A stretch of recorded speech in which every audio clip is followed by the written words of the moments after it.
पहले आपको बता दूं ये अमृतसर का गांव जेठूवाल है और जहां पर क्योंकि अमृतसर पूरी रात जो है ब्लैकआउट में रहा और बार बार ये बात आ रही थी कि कुछ धमाके हुए हैं। ये एक पॉइंट ऑफ इम्पैक्ट है जहां पर दिखा और यहां पर एक मिसाइल टाइप चीज जो है वो रिकवर की गई। यहां पे एक्सप्लोजन हर्ड हुए और पूरी रात जो है ये लोग यहां पर सो नहीं पाए क्योंकि जिस तरह यहां पे एक मिसाइल पाई गई, एक्सप्लोजन हुआ और उसके बाद पुलिस ने भी पुष्टि की आज तक से इंडिया टुडे से कि हाँ ये रिकवरी हुई है, लेकिन उसका नेचर क्या है, ये एक्सप्लोसिव कहां से आया, वो जो है आर्मी एक्सपर्ट्स वगैरह बताएंगे। लेकिन लोगों से बात करते हैं। हाँ जी, क्या नाम है आपका? सर मेरा नाम तलविंदर सिंह है। तलविंदर जी, ये बताइए ब्रीफली कि आपके गांव में रात को क्या हुआ था, धमाका हुआ, क्या हुआ? सर तकरीबन रात दे 1 बजे से लेकर 1:15 बजे के बीच में जो कि काफी 2-3 धमाके हुए थे। उसके बाद जहाँ पे ऊपर जो जगह आप दिखा रहे हैं इसके ऊपर काफी चानन हुआ।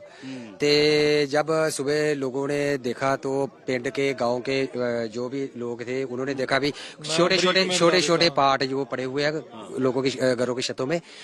तो उसके बाद कुछ लोग इधर को बाहर को जब आए उन्होंने देखा भी जहाँ जो जगह है इस पर जो मिसाइल टाइप की चीज पड़ी हुई थी। तो आप ये बताइए कि ये तो इन्होंने बता दी घटना, डर का माहौल है गांव में उसके बाद रात से? हाँ, तो सर ऐसा है कि जब 1 से 1:30 बजे के बीच कम से कम 5 धमाके हुए, तो जिससे मतलब जैसे कोई अर्थक्वेक आता है ऐसे सारे घरों के मतलब कांपने लगे।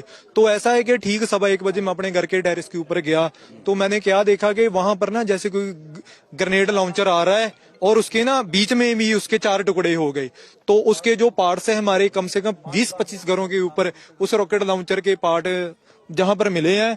तो सुबह से जहां पर बहुत सारा दहशत का माहौल बना हुआ है, मेरी प्रधानमंत्री नरेंद्र मोदी जी को, रक्षा मंत्री को, विदेश मंत्री को, पंजाब सरकार को और जितनी हमारी इंटेलिजेंस एजेंसीज है हम उनको ये इतला देना चाहते हैं कि देश तो आपके साथ खड़ा ही है, लेकिन जैसे जो हमारे पंजाब में अमृतसर में जो दहशत का माहौल बना हुआ है, मेरी सरकार से बेनती है कि हमारी सेफ्टी और सिक्योरिटी को मस्ट बनाया जाए और ताकि अगर ये हमला हो जाता तो जहां पर लाशों के ढेर बिछ जाते, तो मेरी सरकार को यही रिक्वेस्ट है कि हमारी सेफ्टी और सिक्योरिटी को फर्स्ट प्रायोरिटी के ऊपर इसको सॉल्व किया जाए। अगर कोई हमला होता है तो हमें पूरी सेफ्टी मिलनी चाहिए।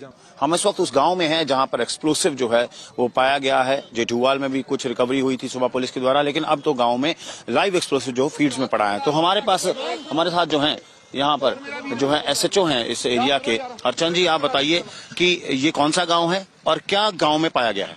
ये मक्खन मंडी गांव है, जंडियाला गुरु की जुरिडिक्शन में पड़ता है। मैं SHO जंडियाला गुरु हूँ। मुझे सुबह गांव वालों ने टेलीफोन पर इतला दी थी इसकी।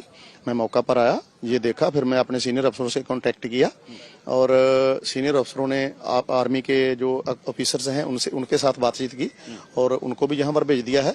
वो बता रहे हैं कि ये जो जेठूवाल गांव में कोई पोर्शन मिसाइल के मिले हैं उसका ही पार्ट है। तो ये लाइव पार्ट है, तो इसको डिफ्यूज करने के लिए वो एक्सपर्ट बुला रहे हैं। वो ही डिसीजन लेंगे कि इसको डिफ्यूज करना है या जहां से लेकर जाना है। मैं पब्लिक की सेफ्टी के लिए सेफ्टी मेजर के चलते हुए जो यहाँ पर पब्लिक है उसको दूर कर रहा हूँ। तो ये आपने देख लिया एक्सपर्ट साथ मिलकर कि ये लाइव पार्ट है, लाइव एम्यूनिशन? मुझे जो आर्मी के ऑफिसर्स ने बताया है कि ये उसका लाइव पोर्शन है, इसमें कोई एक्सप्लोजिव भी हो सकता है, पब्लिक को हटा दो। मैं उनकी गाइडलाइन के आधार पर पब्लिक को दूर कर रहा हूँ। SHO साहब, कोई क्लैरिटी हो पाई है एक्सपर्ट साथ मिलकर ये कहाँ से आया, किसका है, पाकिस्तान ने किया है, किसका, कोई क्लैरिटी? ये मुझे आर्मी वालों ने बताया नहीं है, तो अभी उनके जो मेन एक्सपर्ट आ रहे हैं वो ही बताएंगे कि ये क्या है। ठीक। जिस तरह हमने देखा कि कल रात को अमृतसर में ब्लैकआउट था, काफी धमाके सुने गए थे, जेठूवाल में धमाका सुना गया, यहाँ सुना गया और ये लाइव जो एमुनिशन एक्सप्लोसिव जो बड़ा है मिसाइल टाइप यहाँ पर दिख रहा है। और पुलिस का यही कहना है कि ये किसका है और कहां से आया हमें नहीं पता, लेकिन आर्मी के एक्सपर्ट जो हैं वो यहाँ मौजूद हैं और जल्द ही इसकी डिटेल्स जो हैं वो बाहर आएंगी।